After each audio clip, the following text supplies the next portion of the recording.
ASCOM Cartoon Network channel for best cartoon videos. एक हरे भरे गांव में एक बड़ा सा पेड़ था। उसी पेड़ के नीचे एक लंबी सुरंग में हजारों चींटियां रहती थीं। उनकी एक रानी थी, बहुत सुंदर, समझदार और थोड़ी सी घमंडी भी। सभी चींटियां उसकी सेवा करती थीं, उसके लिए खाना लाती थी और उसका खूब ध्यान रखती थीं। एक दिन रानी चींटी सुरंग से बाहर निकली। धूप हल्की हल्की चमक रही थी। तभी उसने देखा एक छोटी लड़की सिर पर रंग बिरंगी टोपी पहनकर खेल रही थी। रानी चींटी की आंखें चमक उठी।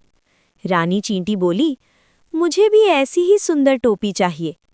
उसने तुरंत सभी चींटियों को आदेश दिया, जाओ किसी दर्जी को ढूंढो जो मेरे लिए टोपी बना सके।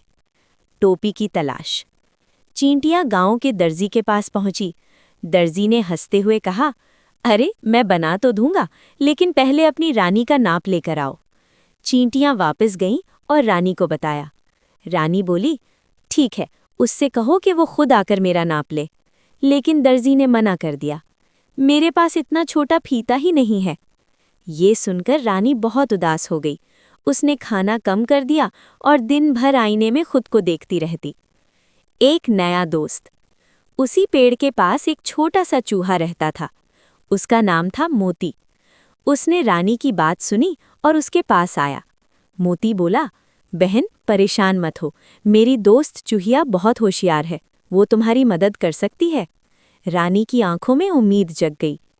चूहिया आई और उसने अपनी पतली पूंछ से बहुत ही सावधानी से रानी का नाप लिया। फिर उसने पत्तों, फूलों और रंगीन धागों से एक बेहद सुंदर टोपी बना दी। रानी टोपी पहनकर बहुत खुश हुई। सभी चींटियां खुशी से झूम उठी। रानी बोली, तुमने मेरी इच्छा पूरी की। जब भी तुम्हें ज़रूरत होगी, हम सब तुम्हारे साथ होंगे। मुसीबत का समय। कुछ दिनों बाद गांव में भयंकर बारिश हुई। पानी चारों ओर भर गया। चूहा और चूहिया घबराकर पेड़ पर चढ़ गए। तभी वहां एक बड़ा हाथी आया। वो बारिश में मस्ती कर रहा था। चूहा हंस पड़ा, शायद हाथी की अजीब हरकतों को देखकर। हाथी को लगा कि चूहा उसका मजाक उड़ा रहा है। गुस्से में उसने पेड़ को जोर से हिलाया। चूहा और चूहिया नीचे गिर पड़े।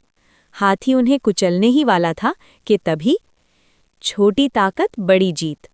सैकड़ों चींटियां तेजी से दौड़ी और हाथी की सूंड में घुस गई और उसे काटने लगी। हाथी दर्द से चिल्लाने लगा और इधर-उधर भागने लगा। इस बीच चूहा और चूहिया जल्दी से भागकर फिर से पेड़ पर चढ़ गए। कुछ देर बाद हाथी थककर वहां से चला गया। दोस्ती की जीत। चूहा बोला, आज अगर तुम सब नहीं होती तो हम बच नहीं पाते। रानी मुस्कुराई। दोस्ती का यही मतलब होता है, मुश्किल में साथ देना। उस दिन के बाद से चींटियां, चूहा और चूहिया हमेशा मिलजुल कर रहने लगे। अगर आपको स्टोरी पसंद आए तो सब्सक्राइब करो एंड बेल बजाओ सो नेक्स्ट स्टोरी के अपडेट आपका पास पहुंच जाए।